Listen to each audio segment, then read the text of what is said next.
নমস্কার, village cooking by Munmun রান্নার চ্যানেলে আপনাদের স্বাগত জানিয়ে আজকে আমি আপনাদের সামনে শেয়ার করছি খাসির মাংস রেসিপি। আজকে আমি আপনাদের সহজভাবে আলু দিয়ে খাসির মাংস বানানো দেখাবো। আপনারা বাড়িতে একদিন এইভাবে মটন ট্রাই করে দেখুন। গরম ভাত, ফ্রাইড রাইস, লুচি, রুটির সঙ্গে খেতে দারুণ লাগবে। বন্ধুরা, তোমাদের কাছে একটাই অনুরোধ, ভিডিওটি তোমরা অবশ্যই সম্পূর্ণ দেখার চেষ্টা করো। ভিডিওটি সম্পূর্ণ দেখার পর যদি ভালো লেগে থাকে তাহলে ভিডিওটিতে একটা সাবস্ক্রাইব করে লাইক করে দিতে পারো। এখানে 500 খাসির মাংস নিয়েছি। এরপর মাংসগুলো ভালো করে ধুয়ে পরিষ্কার করে নিয়েছি।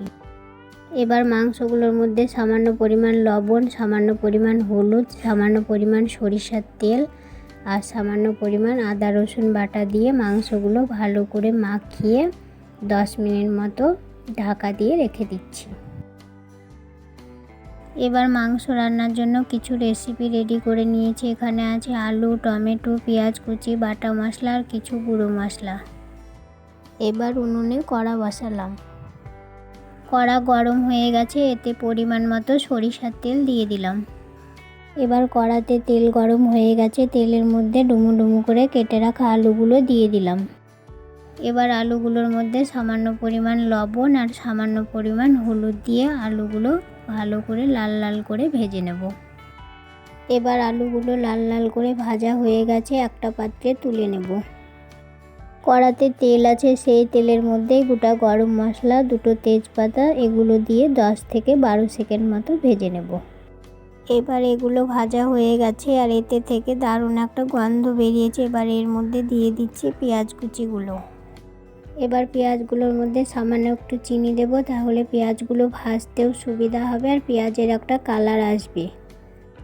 এবার পেঁয়াজগুলো ভাজা হয়ে গেছে, পেঁয়াজের মধ্যে দিয়ে দেব 4 টুকরো টমেটো। টমেটোগুলো দিয়ে পেঁয়াজের সঙ্গে ভালো করে নাড়াচাড়া করে গলিয়ে নেব। পেঁয়াজের সঙ্গে টমেটোগুলো ভালো করে গলিয়ে নিয়েছি। এবার এর মধ্যে দিয়ে দিচ্ছি কিছু গুঁড়ো মশলা।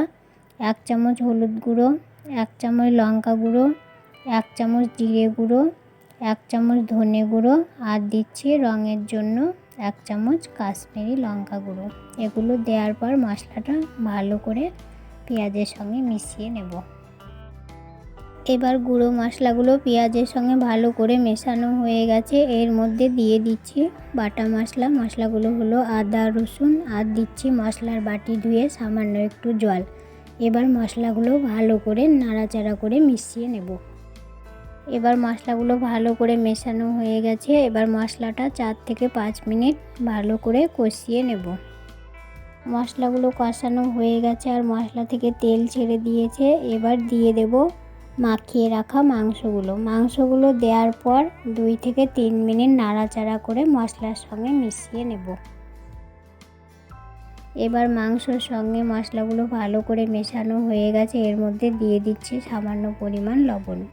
কারণ মাংসর সঙ্গে লবণ মাখানো ছিল, সেই জন্য অল্প সামান্য লবণ দিলাম। এবার মাংসগুলো একটু কষানোর জন্য 3 থেকে 4 মিনিট ঢাকা দিয়ে দিলাম। 3-4 মিনিট হয়ে গেছে, এবার ঢাকা খুলে দিয়ে মাংসগুলো একটু নাড়াচাড়া করে দেব। এবার মাংসগুলো একটু কষিয়ে নেওয়ার পর এর মধ্যে দিয়ে দিচ্ছি ভেজে রাখা আলুগুলো মাংসের সঙ্গে ভালো করে নাড়াচাড়া করে মিশিয়ে নেব। এবার মাংস আর আলুগুলো কষানোর জন্য 5 থেকে 6 মিনিট ঢাকা দিয়ে দেব। এবার 5-6 মিনিট পর ঢাকা খুলে দেখলাম আলু আর মাংসগুলো প্রায় কষানো হয়ে এসছে, আর একটু নাড়াচাড়া করে কষিয়ে নেব। মটন মেন হচ্ছে যত কষানো হবে তত খেতে দারুণ লাগবে। এবার মাংসগুলো ভালোভাবে কষানো হয়ে গেছে, এর মধ্যে দিয়ে দিচ্ছি পরিমাপ অনুযায়ী গরম জল। আপনারা ঝোল অনুযায়ী জল দেবেন, আমি বেশি ঝোল করব না, সেই জন্য সামান্য পরিমাণ জল দিয়েছি শুধুমাত্র মাংস আর আলুগুলো সেদ্ধ করার জন্য। এবার আলু আর মাংসগুলো সেদ্ধ হওয়ার জন্য 10 মিনিট মতো ঢাকা দিয়ে দেব। 10 মিনিট হয়ে গেছে, 10 মিনিট পর ঢাকা খুলে দেখলাম আলু আর মাংসগুলো ভালোভাবে সেদ্ধ হয়ে গেছে, একটু ঝোল আছে, তাই আরও 2 মিনিট ফুটিয়ে নেব। 2 মিনিট ফুটিয়ে নিয়েছি। এবার ঝোলটা গায়ে গায়ে হয়ে গেছে। এর মধ্যে দিয়ে দিচ্ছি 1 চামচ গরম মশলা গুঁড়ো। গরম মশলা গুঁড়ো দিয়ে ভালো করে নাড়াচাড়া করে ঝোলের সঙ্গে মিশিয়ে নেব আর আরও একবার ফুটিয়ে নেব। এবার মটন রেডি। নামানোর আগে এর মধ্যে দিয়ে দেব সামান্য পরিমাণ ধনেপাতা কুচি। ধনেপাতাগুলো মাংসর সঙ্গে ভালো করে মিশিয়ে নেব। ধনেপাতা দেওয়ার পর আরও 1 মিনিটের জন্য ঢাকা দিয়ে দেব। 1 মিনিট পর ঢাকা খুলে ঝোলটা আরও একবার নাড়াচাড়া করে দেব। দেখুন ঝোলের কালারটা খুব সুন্দর হয়েছে। এইভাবে আপনারাও বাড়িতে রান্না করুন, তাহলে খেতে খুব সুস্বাদু হবে। এবার মটন রেডি। নামিয়ে নিয়ে গরম গরম রুটির সঙ্গে পরিবেশন করব।